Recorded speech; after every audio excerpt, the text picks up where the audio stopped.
Innal hamdalillah nahmaduhu wa nasta'inuhu wa nastaghfiruh wa na'udzu billahi min shururi anfusina wa min sayyiati a'malina.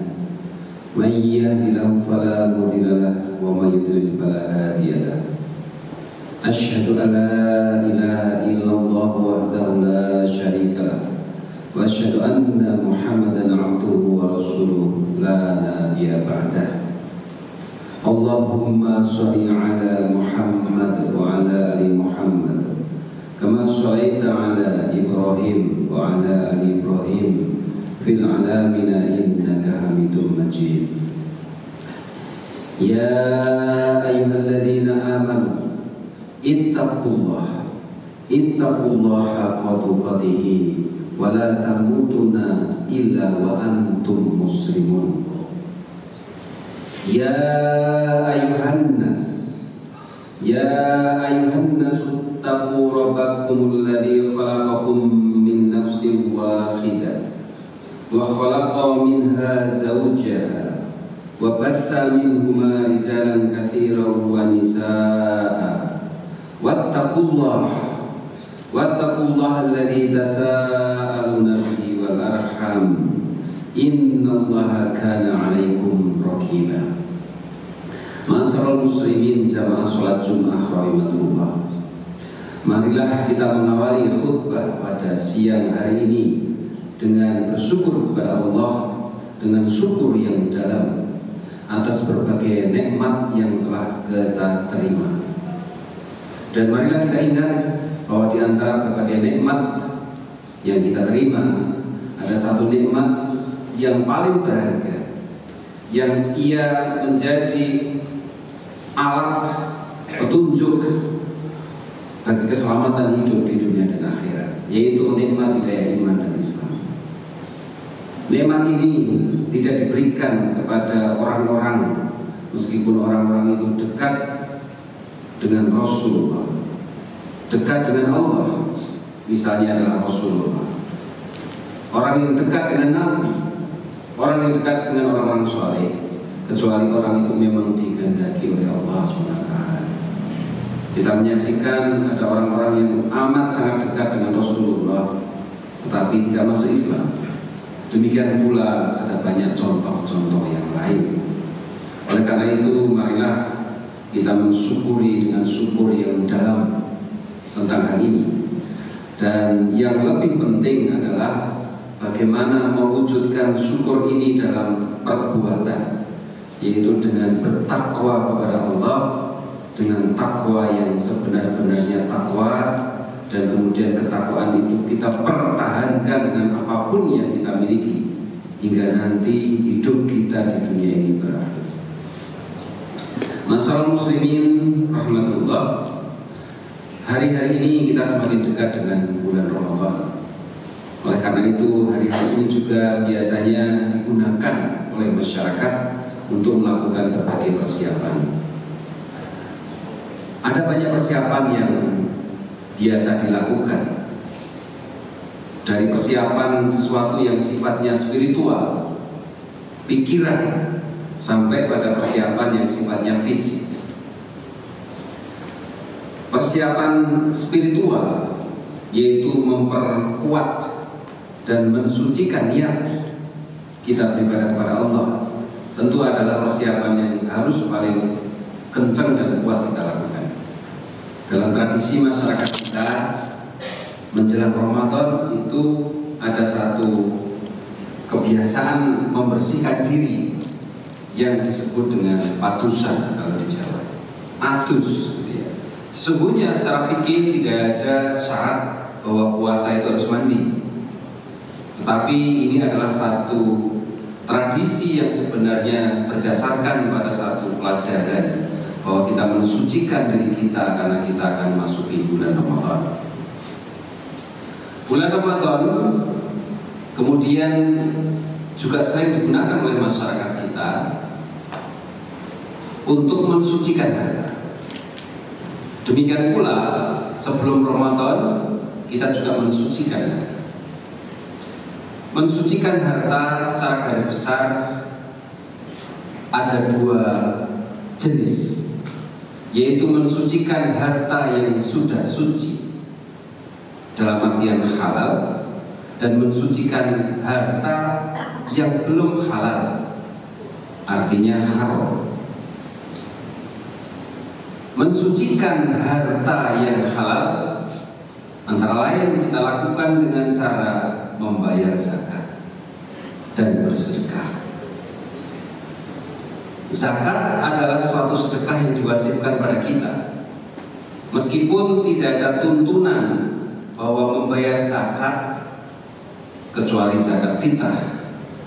Ya, itu dilakukan di bulan Ramadan, tetapi masyarakat banyak menjadikan tradisi di bulan Ramadan itu menunaikan zakatul mal. Dan ini memang bisa mensucikan harta kita, karena salah satu tujuan dari kewajiban membayar zakat mal adalah itu. A'udzubillahi minasyaitonirrajim. Khudh min amwalihim shadaqatan tutahhiruhum wa tuzakkihim biha washolli 'alaihim inna sholataka sakanun lahum wallahu sami'un 'alim. Ambillah zakat dari harta mereka guna membersihkan dan menyucikan mereka, dan berdoalah untuk mereka. Sesungguhnya doamu itu menumbuhkan ketentraman jiwa bagi mereka. Allah Maha mendengar lagi Maha mengetahui. Hadirin rahimakumullah, zakat adalah wajib dan dia bisa membersihkan atas harta yang halal. Jadi syarat dasar dari membayar zakat adalah hartanya harta halal. Sementara boleh jadi harta yang dimiliki oleh kita tidak semuanya adalah harta halal. Di dalamnya ada harta haram. Dan mengenai harta haram ini tentu saja sikap kita harus lebih tegas dan lebih jelas, karena harta haram ini masih banyak disalahpahami oleh masyarakat. Salah paham yang pertama antara lain, masyarakat menganggap bahwa persoalan halal haram dalam harta, dalam makanan, minuman seringkali dianggap bukan sebagai sesuatu yang serius, sebagai sesuatu yang dianggap tidak memiliki implikasi dalam di dalam kehidupan, sehingga banyak orang meremehkan. Padahal harta yang haram itu implikasinya sangat mendasar dalam kehidupan kita. Harta haram itu bisa membuat ibadah kita tidak diterima. Harta haram bisa membuat sedekah kita tidak diterima. Dan memakan hal yang haram itu berkaitan dengan akidah. Allah SWT berfirman dalam surat Al-Baqarah ayat 172. Ya ayyuhalladzina amanu kulu min thayyibati ma razaqnakum washkuru lillahi in kuntum iyyahu ta'budun. Wahai orang-orang yang beriman, makanlah dari rezeki yang baik yang kami berikan kepada kamu, dan bersyukurlah kepada Allah jika kamu hanya menyembah kepadanya. Yang pertama di sini, perintah memakan harta atau memakan makanan yang halal itu diperintahkan untuk orang yang beriman. Setiap seruan kepada orang yang beriman, maka ini berkaitan dengan keimanan. Kemudian Allah mengatakan bahwa jika kamu benar-benar beribadah kepada Allah di akhir ayat ini, maka memakan sesuatu yang halal, termasuk memiliki harta yang halal, ini sesungguhnya menunjukkan komitmen seseorang terhadap ketaatannya kepada Allah Subhanahu wa taala. Barakallahu wa lakum fil Qur'anil azim wa nafa'ani wa iyyakum bima fihi minal ayati wa dzikril hakim. Aqulu qawli hadza innahu huwal ghafurur rahim.